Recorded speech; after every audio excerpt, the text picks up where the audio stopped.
miércoles, vamos a hacer unos 15-20 minutos para cerrar la clase, cerrar el capítulo, y el resto de tiempo, un poco más de una hora, va a ser para que ustedes resuelvan un ejercicio en clase, ¿ya? Un taller en clase que espero que va a ser corto, ¿no? Va a ser corto y posiblemente se demoren durante la clase un poco más y tal vez durante la semana ya presentarlo. Igual la fecha de presentación va a ser cuando acabe el capítulo, que va a ser aquí, en el día 20. Entonces, el día 20 va a ser la lección, ¿ya? ¿Hay alguien que por algún motivo no puede presentarse el día 20 a la lección? Sí, porque yo había anticipado esto, entonces si cambio, pues tengo que ver también posibilidades. Y si alguien no puede, pues el día 20 para la lección la tendría el 21 o 22 de forma oral, ¿ya? Pero sí, por favor, avísenme con tiempo, ¿no? No es que faltan a la lección y dicen, profesor, no puede venir. Me avisan con tiempo, ¿ya? Si no van a venir a la lección aquí el 20 para tener la lección oral y arreglar con tiempo. De ser preferible, esta semana mismo avisen, ¿ya? Entonces la lección sería 20 de junio. Bien. Y la próxima clase, como dije, 20 minutos, 15-20 minutos para cerrar el capítulo. Y la hora que sigue es para un taller en grupo. Y en la clase del 20, la próxima semana, ahí sí es la lección. Entonces hoy día también voy a subir una tarea pequeña, 2 ejercicios para que ustedes puedan más que todo practicar y también seguir sumando puntos, ¿ya? Es una tarea bastante corta. Con la tarea, el trabajo en grupo, que también va a ser corto, y la lección, pues cerramos este capítulo número 2. Bien. ¿Alguna pregunta con eso?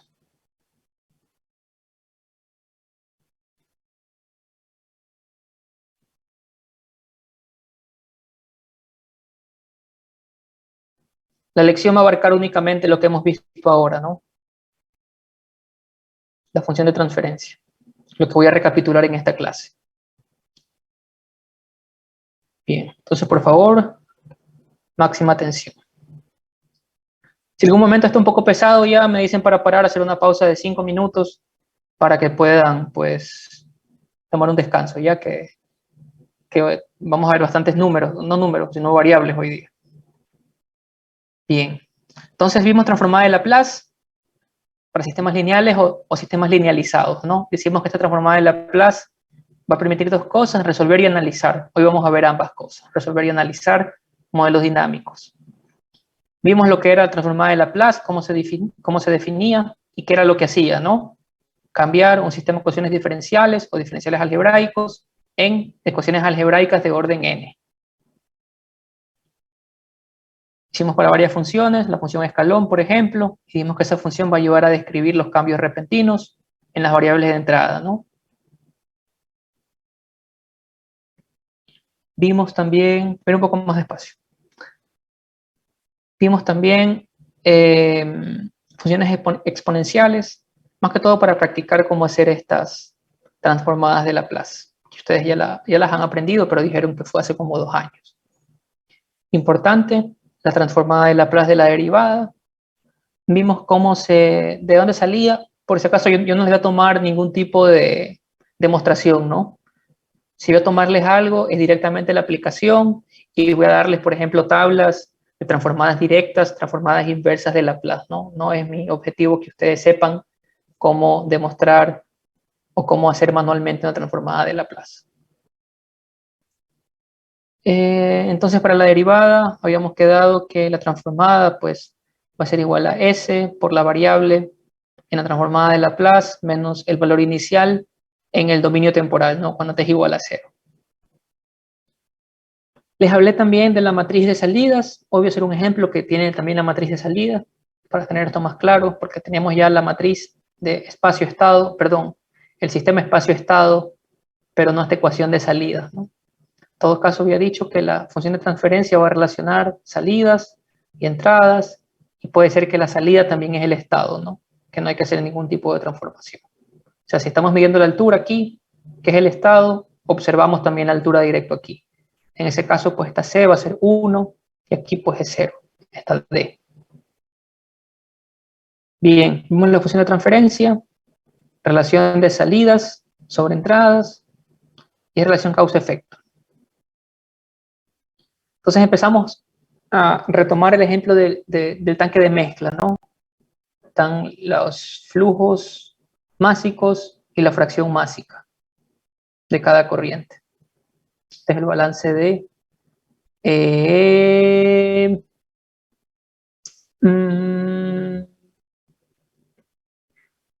a ver, ¿sería masa o componentes?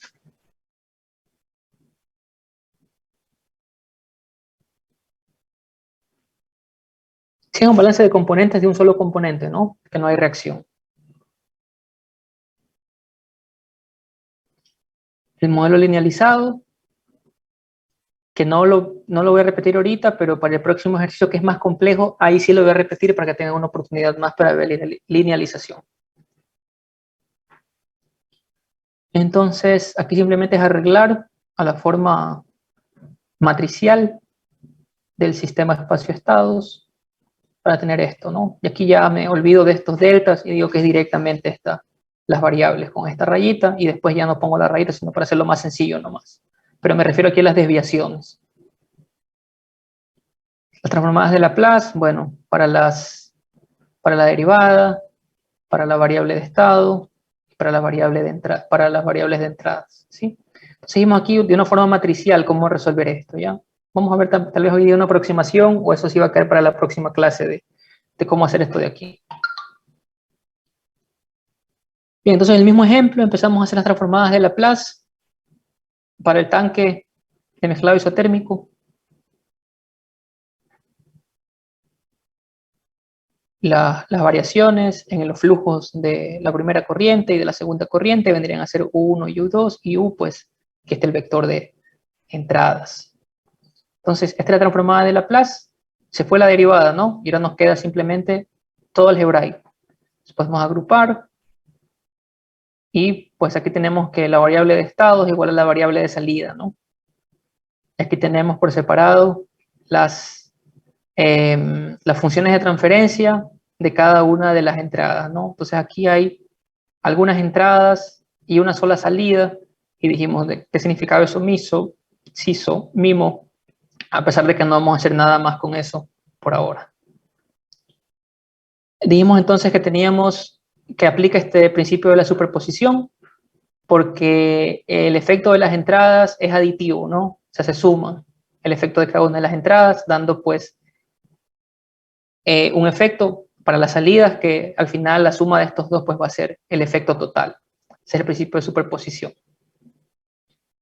Entonces aquí reemplazando valores, ¿cuál sería G1? Sería G1, G2, y esta es una forma gráfica de representar, ¿no? La variable de entrada, la función de transferencia y la variable de salida que es Y1. Aquí tenemos la otra, y esto aquí representa este sistema total, ¿no? Es un método gráfico de hacerlo. La verdad me hubiera gustado hacer más cosas con métodos gráficos, por el tiempo no vamos a poder hacerlo, ¿no? Porque hay para hacer mucho. Tal vez cuando vayamos a control por retroalimentación hay una oportunidad de incluir qué pasa cuando uno añade el control aquí en este método gráfico y cómo pues se ve ese lazo cerrado. Entonces aquí las entradas y sistema, es un sistema abierto, ¿no? Sí, no hay nada de retroalimentación, a pesar de que hay una operación aquí, pero no se comunica entre esta variable de salida con la entrada, ¿no? Sino va en un solo sentido, no hay control. Bien, entonces lo que iba a hacer era poner pues esta función de transferencia de una forma típica, ¿sí? Haciendo nomás operaciones aritméticas para llegar a esta forma, y aquí pues estas son funciones de primer orden, porque S tiene aquí exponente a la 1, y de esta forma, cuando está más 1, entonces lo que está aquí arriba en el numerador, K, es la ganancia en estado estacionario, ¿sí? Son diferentes para cada una, ¿no? G1 y G2. Y tau, constante de tiempo, hoy vamos a ver qué son estas dos. O sea, aquí grafiqué G, la verdad no tenía mucho sentido graficar G, porque no se analiza con G, sino con Y directamente, ¿no? Gráficamente. Analíticamente G sí tiene mucha relevancia. porque es esta relación causa-efecto. Entonces lo que voy a hacer ahora es simplemente regresar al ejemplo en el que decía que el cambio de flujo de la corriente 1 era de 100 kilogramos, ¿no? Era 100 menos, entonces menos 100, y aquí en Laplace es menos 100 sobre S, ¿no? Mientras que el segundo es 0. Entonces si U2 es 0, pues vemos que esta parte se va de esta parte ya no se utiliza, ¿no? Simplemente quedaría que este sistema va a ser afectado por ese cambio en la variable de entrada 1, ¿ya? Y no aplica a esta segunda parte. Entonces, por eso es importante esto, porque nos permite analizar de forma disgregada los efectos de cada una de las entradas, ¿no? Y simplemente cuando no hay desviación respecto a esto, entonces esto es 0 y solo tomamos en cuenta esto, ¿ya? Entonces aquí Y es Y1, solamente esta parte, reemplazamos, esto es G1 y esto es U1. O sea, aquí hacemos la operación y tenemos esta función, miren que ahora es segundo orden, ¿no? Y esta es una, pues, función en S, ¿no? ¿Sí? Entonces aquí tenemos todo en S y no tenemos otras variables más que S. Ahí las otras son constantes. Entonces podemos aquí ya resolver. Y para resolver esto, podemos hacer de forma analítica aplicando la transformada inversa de esta función. ¿Sí? ¿Alguien se acuerda cómo hacer la transformada inversa?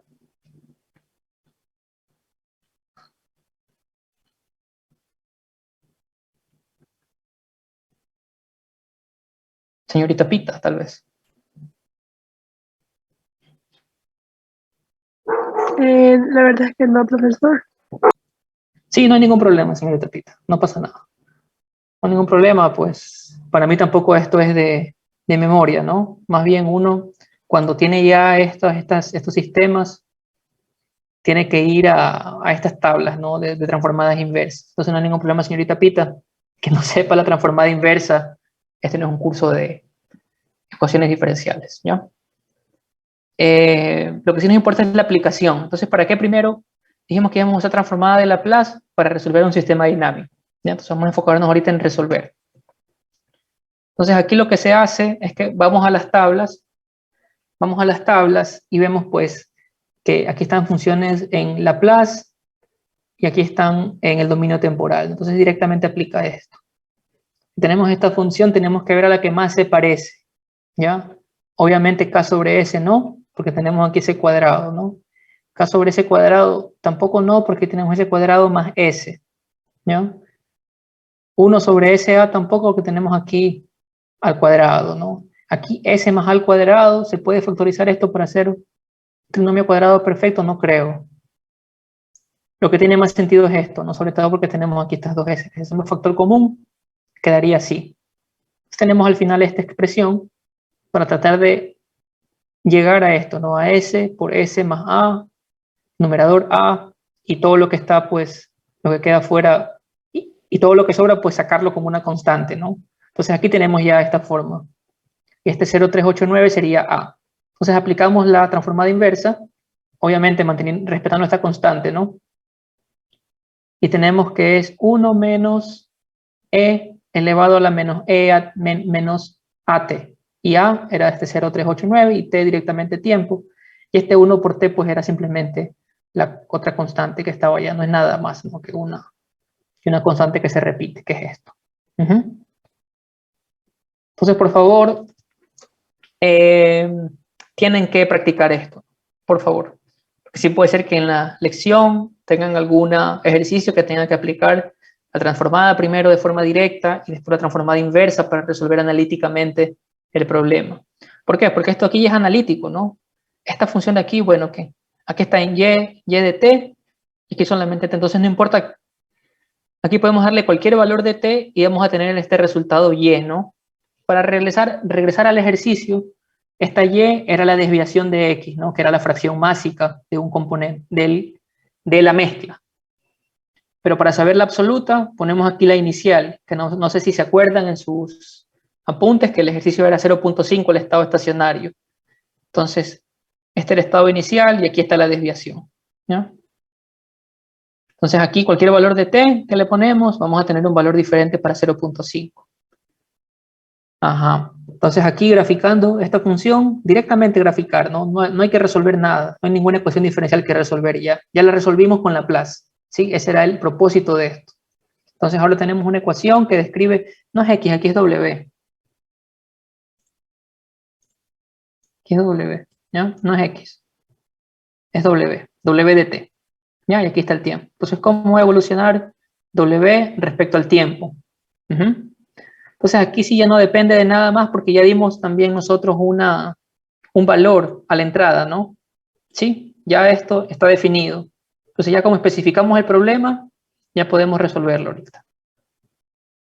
¿De qué forma lo resolvimos? De Laplace. Y Laplace nos permite, como ven aquí, tener ecuaciones o soluciones analíticas a los sistemas de ecuaciones diferenciales. ¿Alguna pregunta hasta ahí?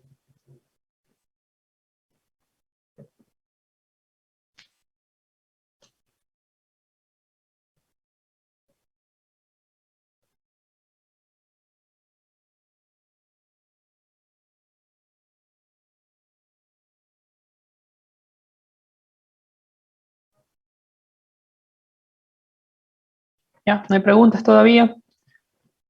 Voy a seguir. Entonces, esta solución es importante porque, miren, describe primero el valor inicial. Entonces, ¿qué pasa cuando t es igual a 0? Esto es 0, e a la menos 0 es 1, 1 menos 1 es 0, 0 multiplicado por lo que es 0, nos queda el valor inicial. Describe el comportamiento dinámico. Cuando hacemos un rango de t aquí, vamos a tener todos estos valores. Y también el valor límite en el estado estacionario. Entonces, señor Lozano, ¿cómo describiría usted o qué reemplazaría aquí para tener el valor en el estado estacionario en esta ecuación?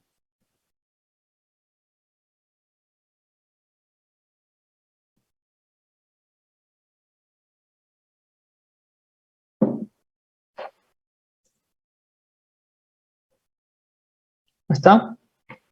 Señorita Ortiz.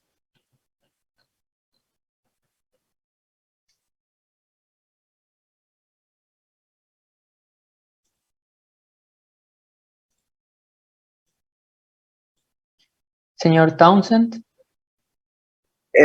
Límite cuando t tiende a infinito. Sí, veo que está diciendo el señor Lozano, gracias, t altos, está muy bien eso, t infinito está muy bien, no podemos, o sea, si no queremos poner aquí infinito y pensar en los límites, ponemos un valor aquí súper alto, ¿no? Ponemos 1 por 10 a la 10, ¿ya? Y vemos qué pasa. Ni siquiera hay que llegar a eso, ¿no? Porque ven que aquí cuando tiene el tiempo 40 ya hay estado estacionario. Pero sí, aplicando desde el punto de vista de los límites, aquí puse por eso esta palabra límite, uno podría decir qué pasa cuando t tiende al infinito. Entonces, si t tiende al infinito aquí, esto de menos al infinito, e a la menos infinito, esto tiende a 0. ¿Ya? Esto tiende a 0. Pueden poner en su calculadora, den un valor muy grande de t, multipliquen por esto y e elevado a esa respuesta con signo negativo, ¿no? Tiende a 0 esto. Entonces 1 menos 0, 0, y pues lo que hay al final en estado estacionario es la suma pues de este valor con este valor que está aquí. Sería 0.51428. ¿Qué es lo que está aquí? 0.51428. Perfecto. Entonces, a ver.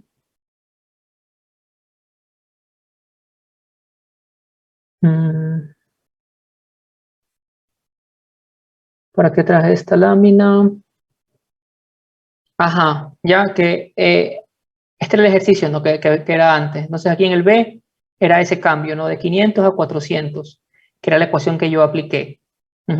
Pero ¿qué pasaría si ahora va a cambiar W2 en vez de W1 de 200 a 100? Entonces, ¿qué pasaría ahí? Ahí pues tendríamos que venir otra vez a nuestros modelos, A ver, aquí sería, perdón, aquí, y aquí decir que este U2 ahora va a valer menos 100 sobre S. Sí, ya con Laplace, ¿no? Ya transformado. Y este de aquí valdría 0, ¿ya? Entonces, esa ecuación de aquí ya no sería Y1, sino sería Y2, ¿no? Y2, y bueno, cambiaría también esta función, tendríamos otra función aquí que aplicar la inversa, y al final se vería diferente, ¿no? Y esa ecuación es el caso C, que está aquí. Que no es, este es el caso B, el que desarrollamos. El caso C se va a ver diferente, ¿no? Va a ser una XC voy a poner. XC de T, que va a tener una forma parecida a esta, ¿sí? Porque ustedes ven que las funciones de transferencia tienen primer orden todas, ¿no? También se va a repetir esto, 0.5, porque es el estado inicial. Lo que va a cambiar son estos parámetros de aquí, ¿ya? Y para X, y para el caso D, en cambio, cambiaba X1 de 0,406, pero nuestro modelo no estaba considerando a X1 como variable, ¿no? Como variable de entrada. La tomamos como constante. Entonces, si queremos ver la influencia de X1, ¿qué haríamos ahí? Mucha atención. Si quisiéramos ver la influencia de X1, tendríamos que venir desde el inicio, desde aquí, y aquí cuando linealizamos decimos que X1 también es una variable de entrada y no es una constante. Entonces tendríamos aquí, por ejemplo, más otra cosa, voy a poner K y delta X1, ¿sí? Sería una tercera variable de entrada. Y obviamente que todo esto cambiaría, ¿no? Cambiarían todos estos valores. Entonces tendríamos que haber hecho una linealización diferente desde el inicio. Por eso es importante reconocer desde el inicio cuáles son las variables de estado. Eso es fácil, están en las derivadas. Lo difícil es ver cuáles son las variables de entrada, ¿ya? Es decir, esto es constante o esto se puede cambiar. Sí, se puede cambiar de forma deliberada o se puede cambiar por una fluctuación. Esas variables de entrada son las que hacen la diferencia en estos modelos, ¿no? Porque aquí pues sale de la conservación, de la masa, energía de las especies o del momento, y esto es esa variable en base a la que a la que despejamos nuestra ecuación de conservación. Pero reconocer esto sí requiere más conocimiento del proceso, interpretar el proceso que está ocurriendo. Por eso traje el otro ejemplo. Ya lo vamos a ver. Bien.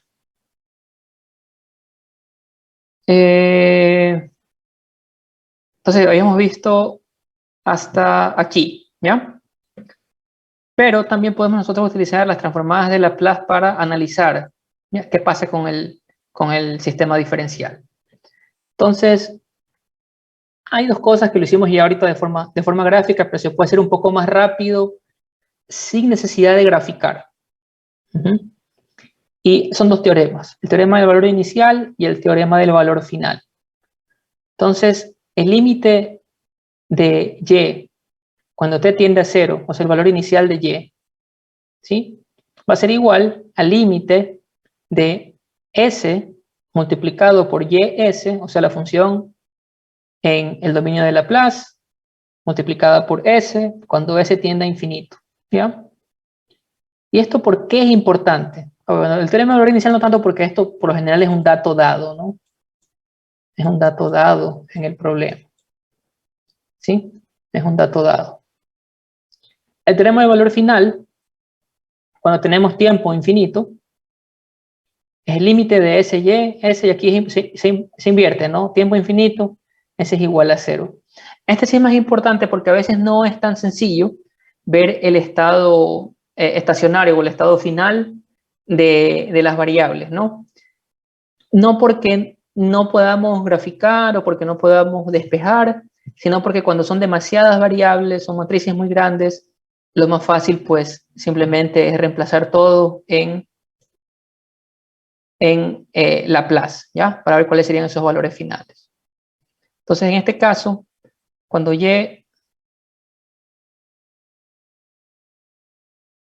t tiende al infinito, pero esta es la desviación, ¿no? Aquí está la desviación. Si queremos saber el valor absoluto, pues hay que añadir el valor inicial, ¿no? Que era 0.5. Esta es la desviación. Ajá. Entonces, multiplicamos aquí. S y S es este valor. Entonces aquí cuando vale 0, ¿qué pasa? Cuando es infinito, ¿qué ocurre?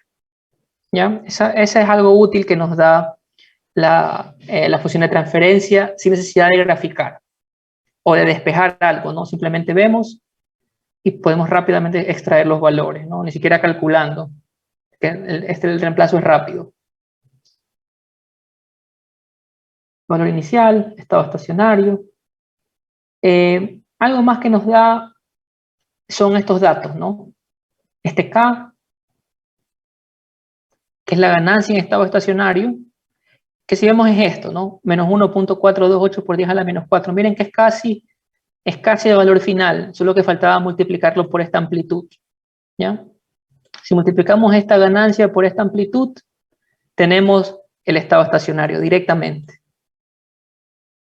¿Sí? Recuerden que esa amplitud en estado estacionario, perdón, era a la menos 2, ¿no? ¿Qué es más?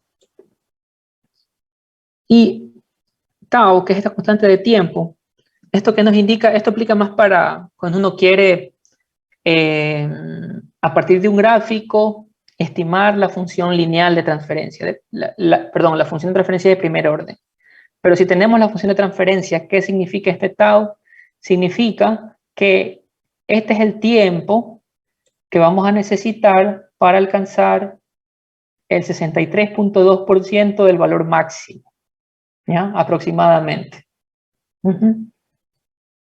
Esta regla se cumple siempre para funciones de transferencia de primer orden. Entonces, para saber más o menos la velocidad, no la velocidad, sino el tiempo que uno necesita para llegar al estado estacionario, bueno, no tanto, sino al 63.2%. Eso significa este tau. Entonces, si vemos aquí, tau en esto vale 2.571, aquí es minuto, esta vez es de Laplace, no de segundos. 2.571, pero el valor está en minutos, ¿no? Entonces, cuando uno ve aquí, 2.571 es esta línea que vemos aquí, y cuando llegamos, interceptamos la respuesta, ¿no? Esto es Y o W. Es aproximadamente el 63.2 de lo que fuera si llegara al estado estacionario. ¿Ya? ¿Sí? Entonces es como es una constante de tiempo, pero para llegar al 63.2 del estado estacionario. Eso más o menos nos da una idea de los tiempos en que se va a demorar ese proceso dinámico. ¿Sí? No tal vez el 100%, pero sí este 63.2%. Bien. Hay un ejemplo que estoy seguro que no lo vamos a terminar viendo el tiempo. Les prometí un receso pequeño, pero no se va a poder ya. En todo caso, voy a tratar de llegar lo más allá que puedo con el ejemplo y lo cerramos la siguiente clase, que sería la última del capítulo. Entonces ya no voy a explicar tanto el modelo como tal o cómo se hace el modelado, sino voy a decir qué es, ¿no? Entonces tenemos un reactor CSTR no isotérmico con reacción de primer orden. Entonces, balance de componentes, entradas, salidas, reacción, concentración inicial del componente A, que es el reactante. Balance de energía, entradas, salida por los flujos, ¿no? Convección. Calor de reacción y calor de intercambio con este intercambiador de calor que está dentro del sistema.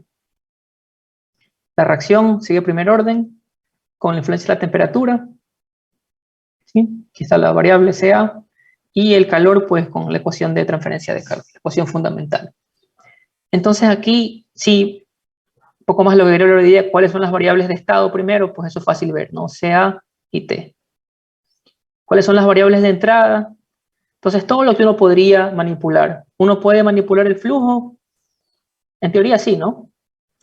¿Uno puede manipular la concentración inicial? En teoría sí. ¿Uno puede manipular el volumen del reactor? No. ¿no? Eso es algo dado, ¿no? A menos que cambie la altura. En este caso estoy diciendo que no hay acumulación, perdón, me faltó decir eso. No hay control de temperatura aquí, pero sí hay control de nivel aquí, ¿ya?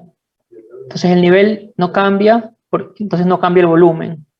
Y la temperatura sí cambia, a pesar de que hay un tipo de control aquí, este control no funciona ahorita para este problema.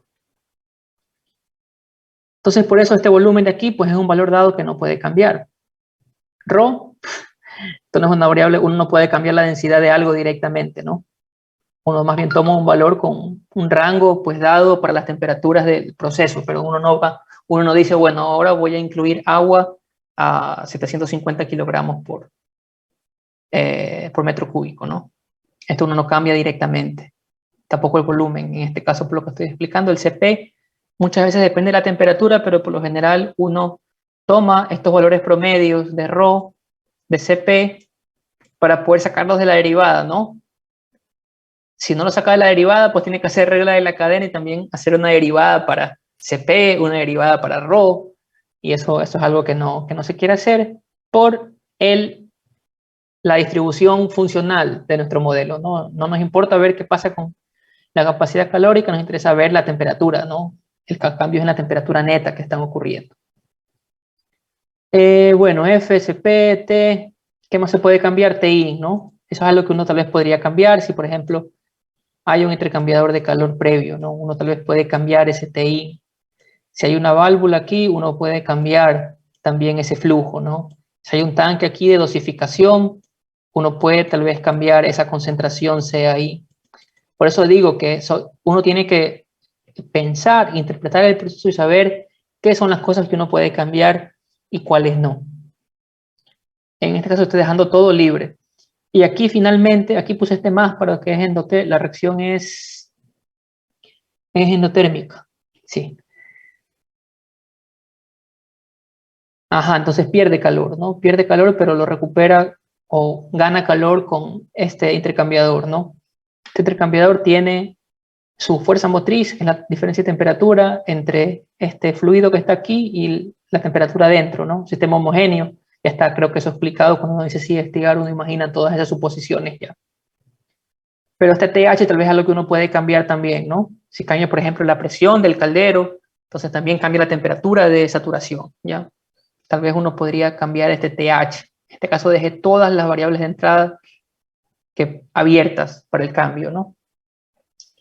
Y la variable de salida, por lo general hemos estado tomando las variables de estado, pero ahorita le cambié. Le puse que lo que estamos interesados ahorita en ver es el flujo molar del producto, aquí, NB. Vamos a ver cómo sale eso. Entonces uno va a reordenar, ¿sí? Para ver estas constantes, no constantes, sino los valores independientes de primero variables de entrada, perdón, variables de estado y después variables de entrada, ¿no? Esto es una función 1 de balance de componentes, y aquí temperatura, concentración, también temperatura aquí adentro, ¿no? Esto es no lineal, ya podemos ver desde ahora. También se multiplica aquí variable de entrada por variable de estado, ¿no? Es no lineal. Temperatura del vapor y temperaturas de entrada. Entonces, yo lo que hago es que siempre trato de poner al inicio variables de entrada y después, perdón, variables de estado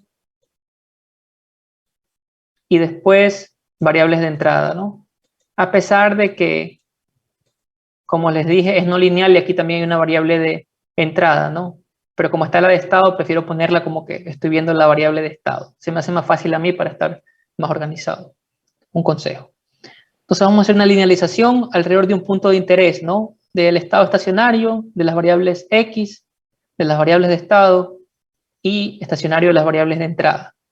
Entonces tenemos F1, F2 y empezamos. F1 para la primera variable de estado, ¿sí? Hacemos la derivada parcial, la derivación y pues eso es, y evaluamos, ¿no? Para el estado estacionario, entonces sería Fs, Ts y ese sería nuestro alfa 1,1. Ahora lo mismo de F1, pero para la segunda variable de estado. Aplicamos la derivación, reemplazamos con los valores en estado estacionario y ese es nuestro segundo coeficiente. Ahora la segunda ecuación para la primera variable de estado y para la segunda variable de estado y completamos nuestra matriz del sistema, ¿no? La matriz A del sistema. Pero como les dije, no se olviden de también hacerlo para las variables de entrada, ¿no? Para la matriz B del sistema. Entonces, para la función 1, la variable de entrada f. Para la función 1, la variable de entrada CAIN. Para la función 1, TIN y para la función 1, TH. Miren, 4 derivadas parciales solamente para la función 1. Y así mismo para la función 2. ¿Sí? Donde tenemos beta 2.1, 2.2, 2.3, 2.4. Entonces, ¿cómo nos queda nuestro sistema de ecuaciones?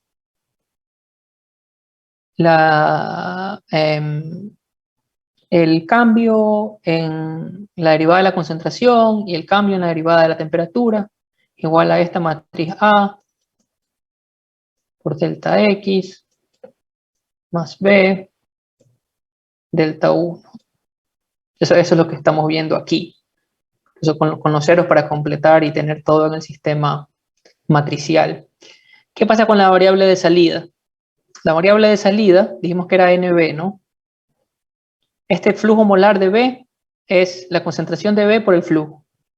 Y la concentración de B, como es reacción, eso no dije tal vez, que A se convierte en B. Directamente 1 y 1 con coeficientes estequiométricos. Entonces aquí la concentración de B va a ser igual a la diferencia de estas concentraciones, de lo que entra de A menos lo que hay de A. Eso es lo que se formó de B. ¿Sí? Si me confundí aquí, por favor, me pueden decir tal vez en esto. Y aquí multiplicado por F. Entonces aquí tenemos otra vez una no linealidad, porque miren, CAIN, variable de entrada, CA, variable de estado, F, variable de entrada, hay otra vez que aplicar derivadas parciales, ¿no? Aquí es más rápido, FS, delta, CAI menos CA más CAI S, CAS, delta F. Quiere decir más rápido. Entonces tenemos al final que nuestra variable de salida también está linealizada. Y miren, en función de, entonces decíamos que era C de X más D delta U. ¿Ya? Eso es la segunda parte para delta Y. ¿Sí? C de X más DD. Sí, solo que tengan un ejemplo de en qué casos uno quisiera que las variables de salida son diferentes a las variables de estado, ¿no? Muchas veces medimos otra cosa. Por ejemplo, aquí quisiéramos ver el flujo molar del producto, ¿ya? No queremos saber qué pasa con la temperatura. O sea, podemos extraerlo de el modelo matemático, ¿no? Pero queremos leer, además de eso, algo más, ¿sí? Bien. Entonces, aquí di datos, algunos datos, voy a mostrarles rápidamente. Aquí hay algunos datos, por ejemplo, para el volumen, factor exponencial, la constante energía de activación de la reacción, la densidad, capacidad calórica, el calor de reacción, el producto entre UA, ¿no? A constantes, la constante de gases ideales, estos son parámetros, variables de entrada, flujo, concentración de A en la entrada, temperatura en la entrada, temperatura del fluido de intercambio de calor. ¿Sí? Para el estado estacionario, a ver, ¿por qué uno quiere ver el estado estacionario? Porque todos estos valores están en función de estado estacionario. Miren, DS, FS, CAS. Entonces, voy a decir que para el estado estacionario, pues estos mismos valores de entrada son los de estado estacionario, ¿no? También para SS. Pero lo que no sabemos es la concentración de A ni la temperatura. Entonces aquí puse el sistema de ecuaciones y lo resolví con fsolve, ¿ya? Entonces aquí me dice que este vector de valores, estado estacionario, 41.09 para la concentración y 321.7 para la temperatura, ya que lo estaba leyendo aquí al lado. Entonces ya con todos esos valores y diciendo que el flujo estado estacionario es igual al flujo que había inicialmente, ¿no? El flujo que di aquí. Entonces puedo hallar todos los coeficientes, ¿no? A11, A12, A21, A22, B11, aquí directamente sin hacer. Y lo que hice aquí pues fue simplemente reemplazar para que vean cómo queda la matriz, ¿no? Y cómo es al final que son números todos, ¿no? Son números, son ecuaciones lineales al final. Aquí estos completamente constantes. Lo que tenemos aquí son las variables de estado, variables de entrada, y aquí también lo hice para la ecuación de salidas. ¿Ya? En lo que viene es aplicar Laplace, ¿sí? Habían dos formas de hacerlo, ¿no? Uno puede separar la primera ecuación de la segunda y aplicar Laplace de forma independiente, o uno puede irse a la forma matricial.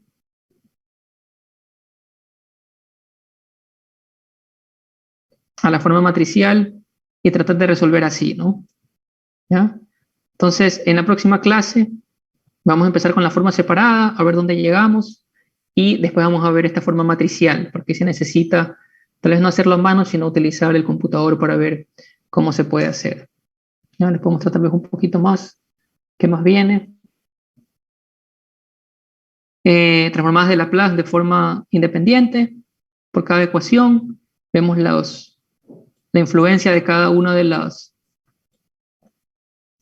variables, ¿no? De estado o de entrada. Ajá, entonces aquí pues desaparecen las derivadas, ¿no? Eso es lo que hace Laplace. Y nos queda esta función de CA, T, F, CAI, y vemos aquí el valor de tau, ¿sí? El valor de K, y ya vamos a hablar la próxima semana qué significa ese tau, que tau aquí es lo mismo para todos, ¿no? Pero ¿qué pasa con ese K? ¿Cuál tendría un mayor valor, un mayor impacto, si es positivo o negativo al final? Eso es más intuitivo verlo aquí, ¿no? De que este flujo va a afectar mucho más, un cambio en el flujo va a afectar mucho más a la concentración que, por ejemplo, la temperatura. Un cambio en la temperatura, sí, o un cambio en la concentración inicial. Es lo que nos está diciendo aquí.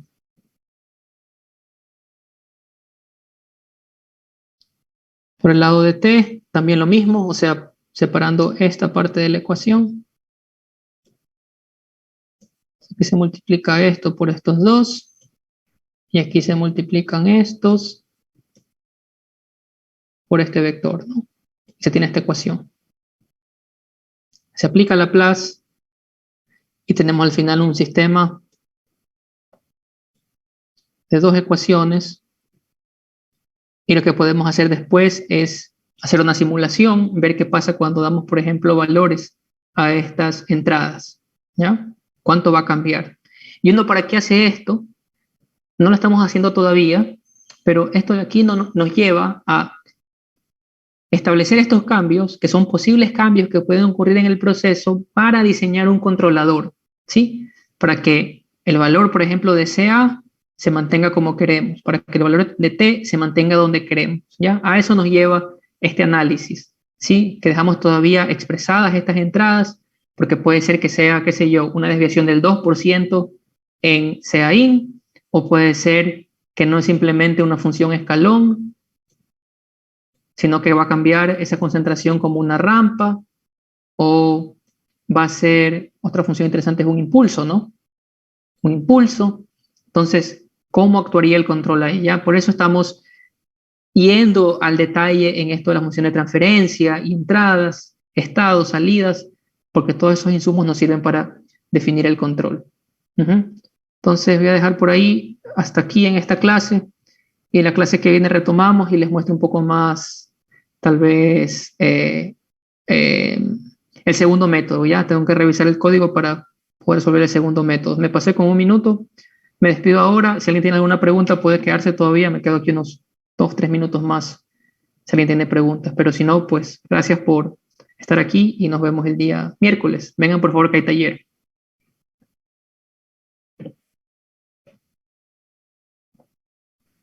Profe, gracias. Gracias, profe. Buenas tardes.